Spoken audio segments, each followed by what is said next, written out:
Mimis pakai selung ya. Ini yang kiloan, tidak rapi. Nah itu selung ya.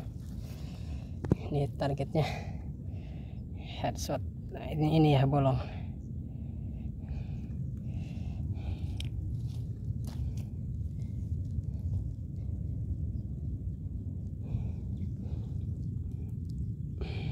Oke. Nah sebelum ke video cara lapping laras, di sini saya mau cerita sedikit ya. Jadi ceritanya beberapa hari ke belakang, alhamdulillah saya kena musibah seperti itu. Jadi pas waktu hunting, kaki saya ini kena bisa ya. Nah ini masih lumayan agak bengkak ini, agak kebiru-biruan. Jadi dari musibah tersebut, ceritanya saya opname, saya istirahat untuk beberapa hari ya. Jadi makanya saya buat status di WA itu, kalau saya itu istirahat dulu, tidak bisa diganggu, supaya agar teman-teman yang biasa punya masalah di unitnya atau yang mau sekedar setting-setting itu tidak datang ke rumah ya. Bukan apa-apa, tapi supaya saya bisa istirahat full seperti itu ya. Jadi tidak diganggu. Dan safety juga untuk teman-teman yang hunting, saran saya pakailah peralatan-peralatan safety ya untuk mendukung hunting. Ya pakai minimal ya pakai sepatu boot yang tinggi lah seperti itu. Jadi supaya meminimalisir musibah ya. Nah oke, next. Jadi karena saya opname, saya istirahat, jadi tidak ada senapan yang datang ke rumah, tidak ada istilahnya korban lah, korban senapan untuk larasnya saya lapping. Karena saya biasanya buat video itu beranjak dari pengalaman pribadi, dari unit-unit teman yang bermasalah seperti itu. Saya lihat, saya cross check apa masalahnya. Ketika sudah ditemukan masalahnya, ya saya buat video, saya berbagi ke teman-teman di akun YouTube ya. Karena saya istirahat terus tidak ada senapan, terus saya pengen buat tutorial cara lapping laras, akhirnya ya saya pakai laras di unit pribadi saya ini ya. Sebenarnya sayang sekali, ini kan akurasi sudah bagus lah di 100 meter udah, tentu teman-teman yang mengikuti channel saya tahu lah akurasi senapan ini, powernya ini udah bagus walaupun pakai mimis lokal yang biasa saya pakai. Tapi karena apa ya, saya pengen buat cara lapping laras lah, video cara lapping laras yang sederhana, tentu buat teman-teman juga nanti gampang mempraktekannya. Akhirnya saya korbankan laras di senapan ini. Saya buka, saya lapping sendiri. Dan ketika beres lapping, saya tes akurasi pakai mimis yang biasa saya pakai yang ini ya. Ini sudah tidak cocok lagi. Akurasinya ngacak, saya tembakan ke langit, dia ngacak spiral banget ya. Kaget kan saya, wah. Mungkin crowningan depannya terkikis seperti itu karena kan proses lapping laras itu kan kita menipiskan alur, takutnya ujung laras ini crowningannya jelek seperti itu, rusak. Makanya saya crowning ulang sampai 3 kali, kalau nggak salah sampai 3 kali lah, berkali-kali saya pakai mimis ini tetap ngacak. Nah akhirnya saya inisiatif, saya pakai mimis ini ya. Ini mimis slug kiloan, ini bukan yang cetakan itu yang rapi, bukan, ini yang kiloan. Jadi tempo hari ceritanya saya beli mimis slug waktu viral-viralnya itu kan mimis slug. Nah saya beli, saya coba, ini tadinya tidak cocok di unit saya, tapi kenapa setelah lapping ini cocok. Jadi kebetulan cocok ya. Jadi dari sekian banyak saya lapping laras, baru kali ini gitu, malah cocoknya mimis yang lain, malah yang cocok slug. Ya saya bersyukur seperti itu. Karena gimana ya, mimis slug itu dia punya kelebihan tersendiri dibandingkan mimis-mimis yang lainnya. Untuk kelebihan mimis slug mungkin di video lainnya saya akan bahas ya. Nah, dia si laras ini kebetulan pas beres lapping cocok mimis slug. Nah, ngomong-ngomong kebetulan, sebenarnya di dunia menyeting senapan ya, itu mau dia senior, mau dia dikatakan suhu, mau dia apa, ahli lah di seputar senapan, itu tidak 100% dari keahlian. Saya berani jamin tidak ada senior senapan yang setting senapan itu 100% berhasil, itu dari 100% keahliannya, tidak ada. Rata-rata itu dari faktor kebetulan. Iya, dari faktor kebetulan. Jadi kebetulan settingan misalkan seperti ini, regulator saja, kebetulan settingan displaynya seperti ini, akhirnya didapati output 1600. Iya, kalau memang dari keahlian dia ya, dari keahlian si senior tersebut. Coba saja teman-teman tanya seperti ini. Om, saya punya regulator A sama seperti yang Om punya. Nah, sekarang saya pengen setting outputnya 1600 nih. Kira-kira susunan displaynya seperti apa ya? Seperti itu, bro. Nanti coba teman-teman tanya. Pasti kalau dia bener-bener sering setting senapan, sering setting regulator, pasti jawabnya seperti ini. Coba saja Om, susunan displaynya seperti ini, mudah-mudahan outputnya dapat 1600. Jadi bahasanya mudah-mudahan ya. Tapi kalau jawabnya seperti ini, coba Om, susunan displaynya seperti ini, pasti dapat 1600 outputnya. Mereka itu nggak bakal pakai kata pasti, nggak bakalan. Karena apa ya? Karena ya setting senapan itu ya itu 100% bukan faktor keahlian, rata-rata faktor kebetulan. Kalau memang 100% murni keahlian, tidak ada yang namanya kita setting senapan ke senior, katakan senior, sampai berhari-hari, sampai berminggu-minggu, sampai berbulan-bulan. Nggak bakalan. Kalau memang 100% keahlian, tentu sehari beres kirim ulang, kan seperti itu analoginya ya. Ya karena faktor kebetulan, mereka cari kebetulan yang settingannya pas seperti itu. Ya. Jadi saran saya untuk teman-teman yang baru atau teman-teman yang pemula di masalah menyeting senapan, itu saran saya tetap mencoba. Coba saja, tidak apa-apa. Jadi jangan takut mencoba, seperti itu bahasanya. Kalau misalkan pengen tahu cara croning, coba croning. Kan banyak video-video teman-teman cara croning atau cara setting regulator. Coba, tidak apa-apa. Jangan takut seperti itu. Jangan takut gagal, jangan takut salah seperti itu. Kan sudah ada video-videonya ya. Tinggal teman-teman mengikuti saja cara-caranya, step by stepnya. Cuma untuk hasilnya nanti tidak 100% hasilnya nanti mirip seperti yang di video ya. Bisa saja lebih buruk ya. Bisa saja malah lebih bagus. Jadi misalkan setting akurasi setelah di croning, kalau yang di video tutorialnya itu cuma grouping 25 meter, siapa tahu pas teman-teman yang pemula pas baru croning di 30 meter itu grouping rapat. Seperti itu ya. Jadi faktor kebetulan sebenarnya. Hanya saja seperti ini untuk senior-senior di dunia senapan ya. Karena mereka sering mengupgrade senapan, sering setting-setting senapan, sering menangani permasalahan seputar senapan, maka faktor kebetulan tersebut bisa lebih cepat didapatkan. Iya, kalau yang biasa setting regulator tentu mereka punya ukurannya tersendiri ya. Oh, kalau seperti ini biasanya outputnya sudah dapat seperti ini, seperti itu. Kalau biasa yang sering lah upgrade senapan atau setting senapan. Tapi kan kalau untuk pemula, kalau untuk yang baru kan kita masih mengira-ngira seperti itu ya. Jadi saran saya untuk teman-teman yang baru di dunia senapan, jangan takut ya. Jangan takut mencoba seperti itu. Banyak video-video tutorial yang bisa yang bisa dilihat, yang bisa diambil, yang bisa dipraktekkan. Tapi ya tadi itu ya, untuk hasilnya tidak akan 100% mirip atau sama seperti yang di hasil video ya. Karena yaitu faktornya kebetulan. Nah, karena ya unit saja ini juga biasanya itu kalau saya laping laras itu ya mimis yang tadinya cocok ya itu tetap cocok, tapi ini kebetulan yang tadinya biasa saya pakai yang satunya itu yang mika kuning, sekarang cocoknya selub. Itu kebetulan ya. Oke, kita langsung next ke video.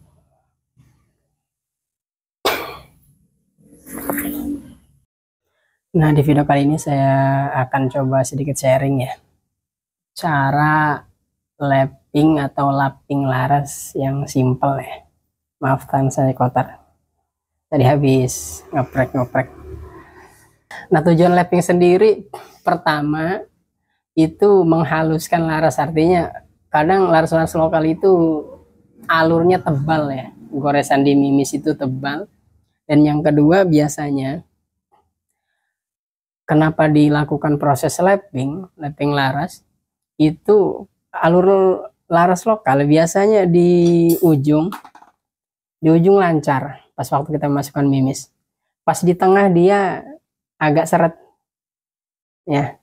Nah, pas di ujung, karena di ujung ini cuk, sudah pasti seret ya, sudah pasti seret di cuk.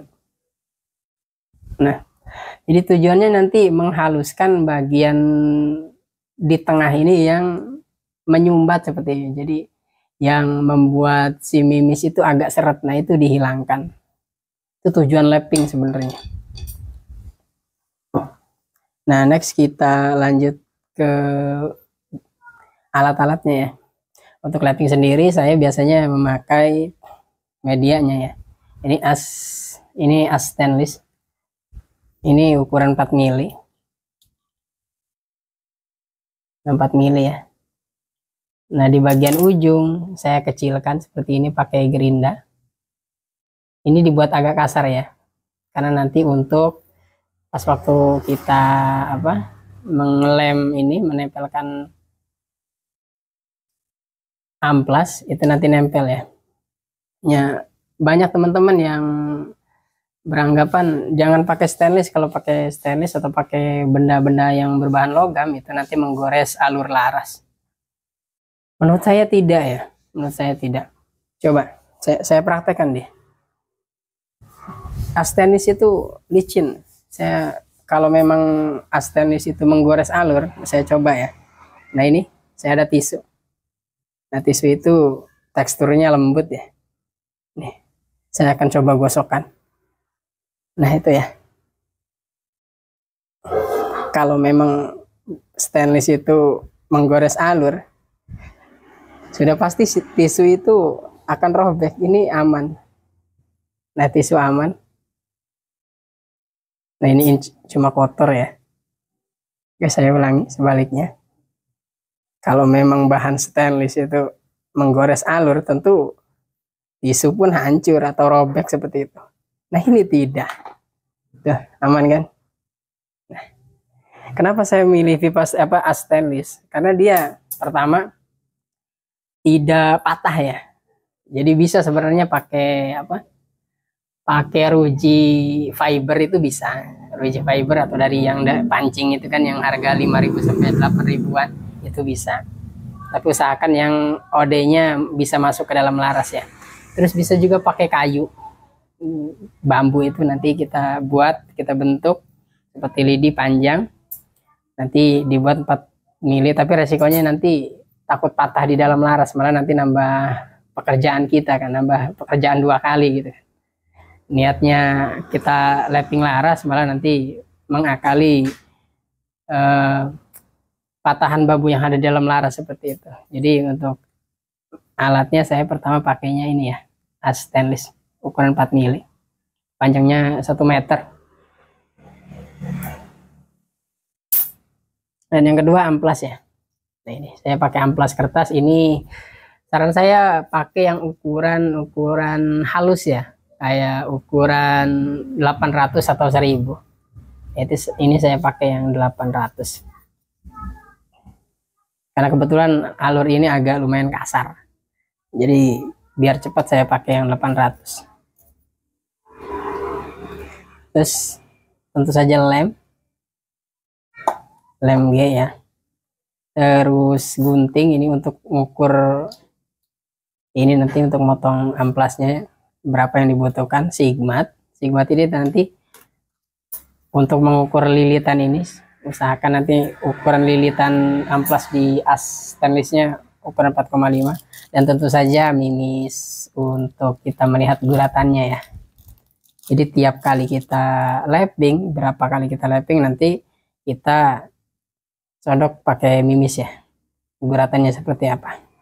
Oke, langsung kita coba untuk ini guratan sebelum di lighting ya. Kita akan coba. Mimisnya kita masukkan ke loading. Maaf, tangan saya agak kotor.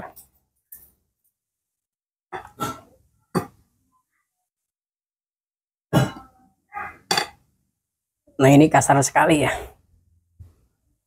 Saya saja masukinnya agak lumayan pakai tenaga. Nah, di loading dia kasar. Di loading kasar berarti nanti kita haluskan. Oke, kita dorong ke tengah. Kita dorong. Kita dorong. Nah, ini di tengah. Nah, ini di tengah agak. Nah, ini di tengah agak kasar nih. Nah, ini nanti kita haluskan juga. Coba kita tarik ya asnya. Nah, sekitar segini. Nah, berarti alur di sini kasar nih. Nanti kita lapping, fokuskan lappingnya bagian sini juga. Terus kita sodok lagi ke depan. Nah, mulus ya. Nah, mulus. Hampir tanpa beban. Nah, ini udah mau ke ujung nih. Agak seret.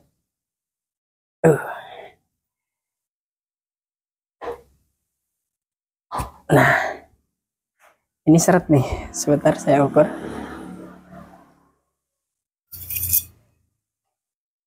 Segini ya. Kita lihat bagian mana yang seret.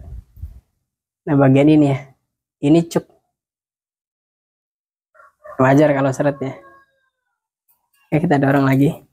Kita keluarkan mimisnya, kita lihat guratannya. Nah, ini ya. Kita lihat ke kamera. Ini guratannya kasar ya.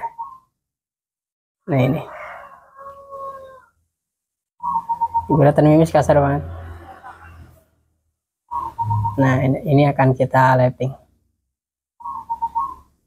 Oke, lanjut ya.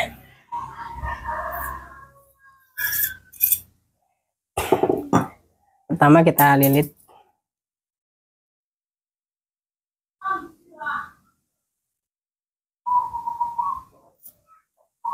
Tetesin lem ya. Sedikit saja dulu lemnya.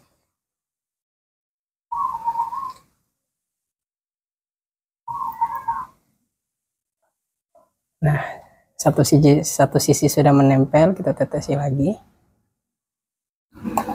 Kita putar ya.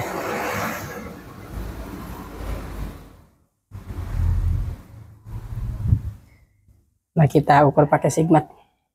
Usahakan 4,5 ya. Lilitan ininya. Masih 4,3, berarti masih kurang lilitan. Tapi untuk teman-teman yang tidak punya sigmat, bisa langsung dimasukkan ke dalam laras ya mas.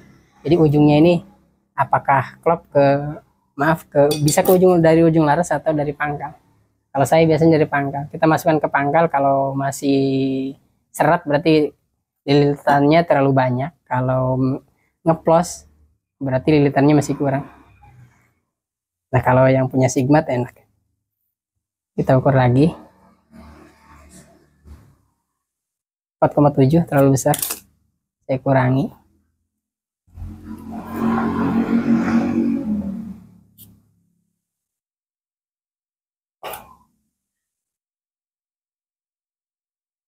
(4,3) terlalu kecil.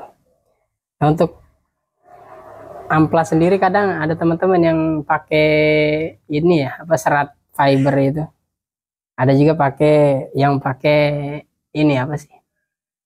Yang seperti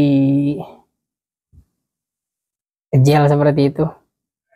Apa namanya saya lupa. Nah, ini 4,4, tinggal sedikit saja. Cukuplah segini ya. Nanti ditambah lem jadi 4,5. Nah, untuk saya pribadi seringnya pakai amplas. Kalau sudah ukuran yang agak kasar, nanti lanjut ke amplas yang agak halus. Segini ya, kita ukur. pakai pasta biasanya ya, ada yang pakai pasta. Nah 4,5 kita rekatkan pakai lem.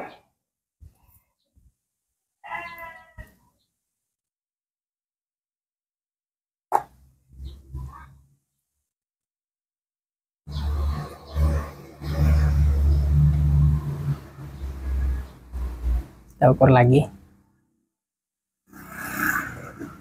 4,5 ya. Nah terus tinggal kita gosok saja dari loading ya. Tadi loading agak seret, nanti loading kita gosok. Jadi seperti itu ya. Jadi loading nanti digosok, terus pertengahan itu kita gosok lagi karena seret. Biasa laras lokal rata-rata di tengah itu seret ya. Kata saya kalau seret seperti itu nanti mimis sebelum diecuk, sebelum lewat ke ujung laras lewat cuk, dia sudah mengecil OD-nya. OD-nya ini sudah mengecil, jadi bisa kadang malah yang di tengah alurnya lebih sempit daripada cuk malah. Pernah saya mendapati laras yang seperti itu. Dan yang di tengah ini yang seret sudah pasti harus dihilangkan. Karena sebisa mungkin mimis itu ukurannya tidak lebih kecil daripada cuk depan sebelum keluar itu ya. Nah, oke, mungkin lanjut ke hasilnya nanti ya. Oke, kita percepat saja. Nah, setelah beberapa kali gosokan, kalau teman-teman punya sikat laras seperti ini bisa dipakai nanti. Jadi sisa-sisa gosokan laping itu kita bisa bersihkan. Nah, ini saya pakai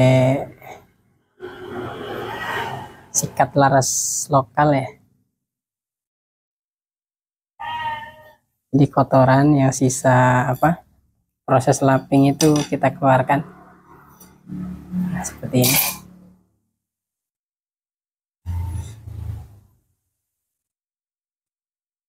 Ini sudah lumayan bening ya. Coba kita lihat goresannya.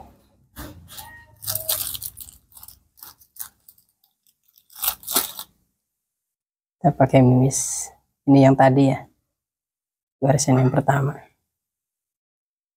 Kita masukkan. Teman-teman boleh gosoknya pakai manual, pakai tangan, tapi kalau karena pakai tangan itu kurang cepat, bisa pakai mesin bor ya.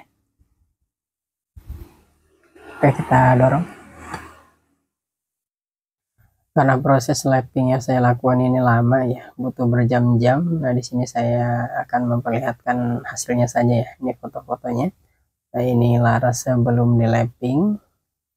Bisa terlihat kasar ya, dan ini beberapa jam setelah saya lapping, dan ini setelahnya, dan ini yang terakhir ya, dan dirasa sudah cukup. Saya perlihatkan ini hasil goresan pada mimisnya ya. Saya coba juga di mimis lub. Nah, ini yang foto yang paling kiri itu mimis lub, itu goresan yang terakhir, terlihat lebih rapi. Oke, terima kasih.